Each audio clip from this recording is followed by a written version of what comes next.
Hello, everyone. How are you? Here now, what happened on the season one finale of Daryl Dixon's The Walking Dead. It was only supposed to be one season, but it did so good it got picked up for a second season. The show opens with Daryl fighting that juiced up acid walker. He stabs with the axe, pins it to the wall. The acid melts the axe handle, so it falls to the ground. So he grabs the flagpole, stabs right in the head, kills the walker. Then Gwen, he's thrown into the pit and chained up with Daryl, so it's like a long chain between them, right? They're strapped together by a chain. And they're handing out. Daryl gets battle axe.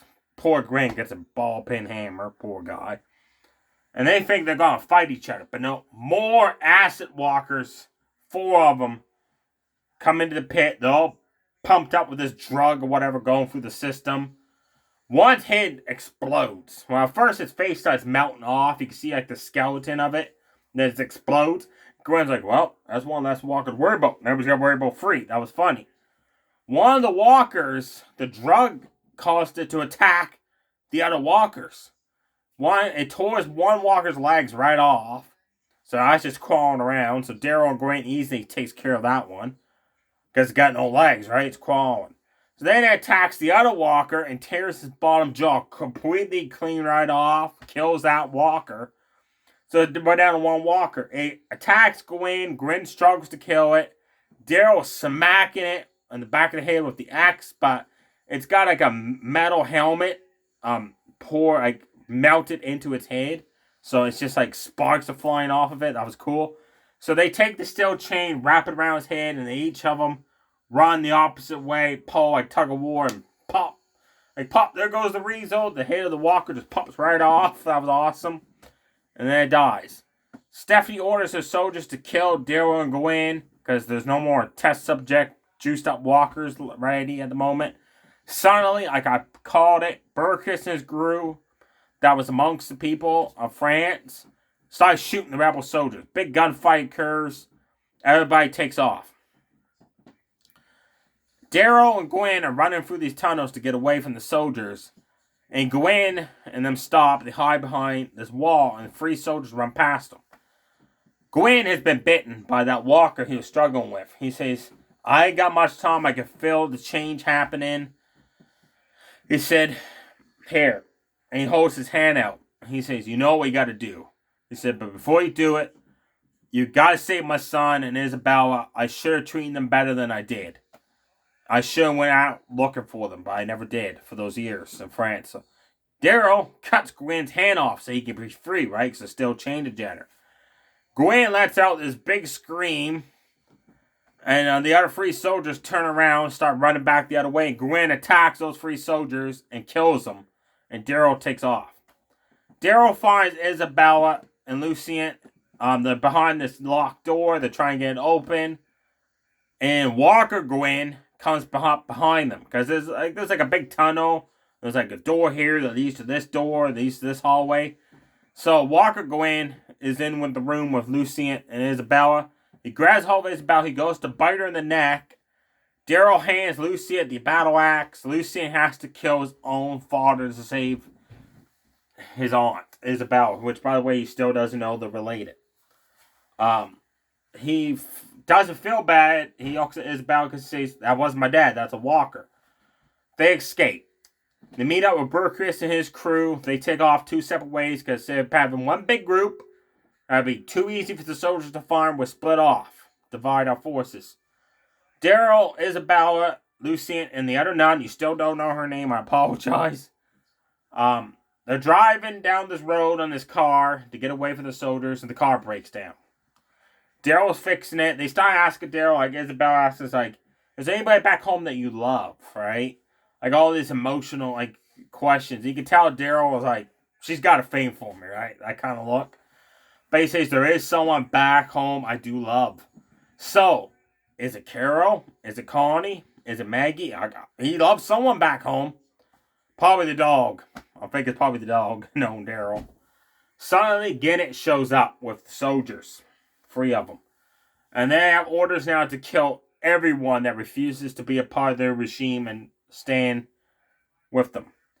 Gannett suddenly kills his soldier buddies. lets Daryl and them go because his beef is only with Daryl because Daryl killed his brother in the very first episode, right? So I don't kill Wyndham and that other people unless they deserve it. So he's kind of having like a change of heart, and he also says Stephanie is basically the controlling this place and that. It's gone to her head. He said people's got to live together, stay together, to fight against the walkers, not each other.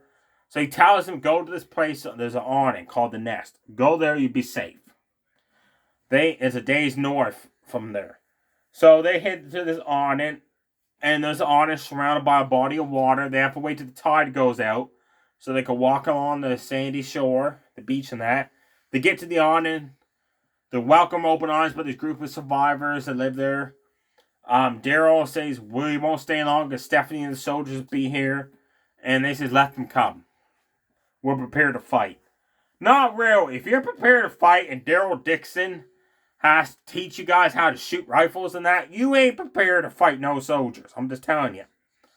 And they're talking there. Daryl reveals that his grandfather fought in the war in France. And this part's funny. Isabella says, he must have been a good soldier in the war. Daryl says, not rare, he died on the beach blind. Like, that was funny. Just the way he said it. Daryl wants to leave to go back home. He feels Isabella, Lucien, and the others would be safe here on the awning from Stephanie's soldiers and the walkers when they show up. But Isabella, again, tries to get Daryl to stay because she's fallen in love with him, basically. Daryl goes to leave without saying goodbye. Isabella confronts him. She's upset. You were just going to leave without saying nothing. Daryl says, I want to go back home. Someone returned. I got to know who it is. Then, the guy that basically the leader of the honor says there's a shipping boat that comes here every so often that drops off fish for us at its location in France. And we will leave the awning to go get the fish that way so the rebel soldiers can't find the boat, this fishing boat, apparently, for supplies. Because you can't find out, Stephanie makes sure no supplies go to this awning because it's cut off. So that's how they're getting supplies, is from this fishing boat. So he gets a hold of the fishing boat. His captain, he says, sure, we'll take Daryl. But he said, we don't know about Alexander Commonwealth. We only go as far as England and Newfoundland. So we'll drop you off along there. Daryl leaves. The gate's closed behind him. He looks behind him. Lucien, Isabella, and all the other people are watching him leave. He walks across the beach because it's low tide. And he's walking, and he comes across where he's supposed to meet the boat. And the boat's coming. He can see it. He waits for it. And then all of a sudden, he finds out he's at the cemetery. And he finds his grandfather. It's the war cemetery. All the soldiers died in the war in France many years ago, folks. He finds his grandfather's cross. He cries up, gets emotional. Then walkers show up, like hundreds of them.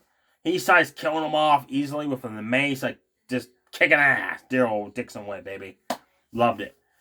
And the show ends with him getting ready to go on the boat. And Lucien appears behind him on the cliff edge with walkers around him, yelling for Daryl.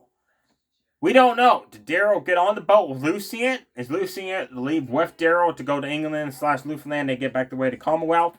Or did Daryl have a change of heart and stay there to help the other ones get ready? Because eventually Stephanie is going to find out where they're at and attack that awning. And then he'll go home. Then it shows Stephanie with Gennett. She knows Gennett knows where they're at. She says, I will get the information out of you. You betrayed me, you son of a bitch.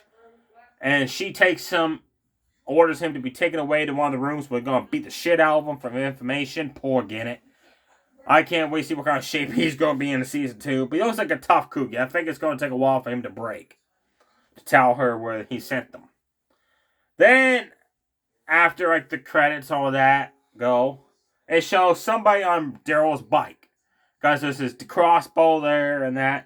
There's this guy with a long scruffy beard, a Gandalf size, smoking a cigarette, just driving on the road, minding his own business. When a car almost swipes him right off the road. He pulls out a shotgun, shoots the hood of the car, the engine dies. Guess who gets out of the car? Carol, baby. That's right, folks, Melissa McBride.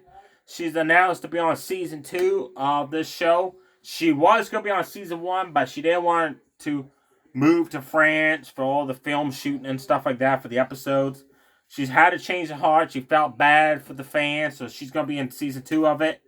She says, "That's my friend's bike and crossbow. Where is he at?" Just the way she says it is awesome. He gets overtaken by Carol. Carol ties him up, throws him in the trunk of her car. He says, "I got the bike at the truck stop miles back. Where I came from." He said, "You must have passed it." He said, "There's a truck stop." I got the bike, he said. Because at the truck stop, you do stop. You get walkers to be shipped to, France for them to work on, experiment on. So Carol says, "Okay, thanks." He says, "Okay, I told you where to go. You gonna let me go, right?" He's like, "Just in case you're lying about this place." She slams the trunk door closed shut. She leaves him in there. That was awesome. Then she drives off on Daryl's bike with his crossbow, and she's got the shotgun now. She's got a pistol. She's out looking for Daryl because it shows that it's been like months, right? So she's wondering why Daryl said he'd be at home within a week, and he never showed up.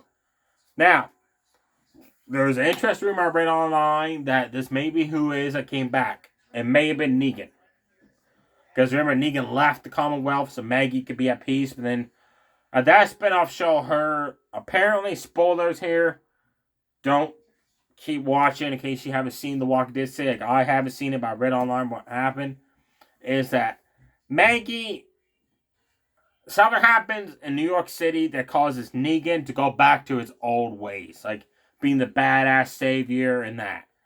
So what if it's badass Negan that comes back to the Commonwealth to get back at Maggie for what happened, which was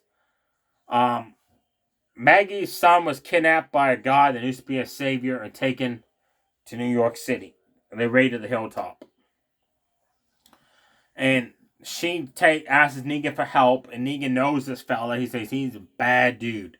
If he's a bad dude and Negan's worried about him, but along the journey of that, you find out Maggie made a deal with the guy to bring Negan there so she could have her son back because he wants to kill Negan. Negan finds out about this, right? And that's what causes him to start acting like his old badass self. So maybe if it's Negan that shows up at the Commonwealth, like I'm saying, kind of like he was in the Savior's Day, and maybe that's why Carol left to get Daryl for help. So Daryl, because if that's the case, Daryl versus Negan, oh man, what a fight that's going to be. Let me know below, do you think it's Negan that's back at the Commonwealth, that's the old Negan? Do you think it's Rick or Michonne or Morgan? Apparently on Fear the Walking Dead, one of these episodes coming up, apparently Dwight and Sherry go back to the sanctuary finding it ruined, so maybe they show up. A lot of questions got to be answered to season 2, folks. I can't wait for it. They didn't announce when season 2 will be of this show, but it's got to be before the Rick and Michonne one or after, because all these free spin-offs tied to Jeddah in the franchise once for all. There you have it, folks. Stay safe, everybody. Too sweet, bye.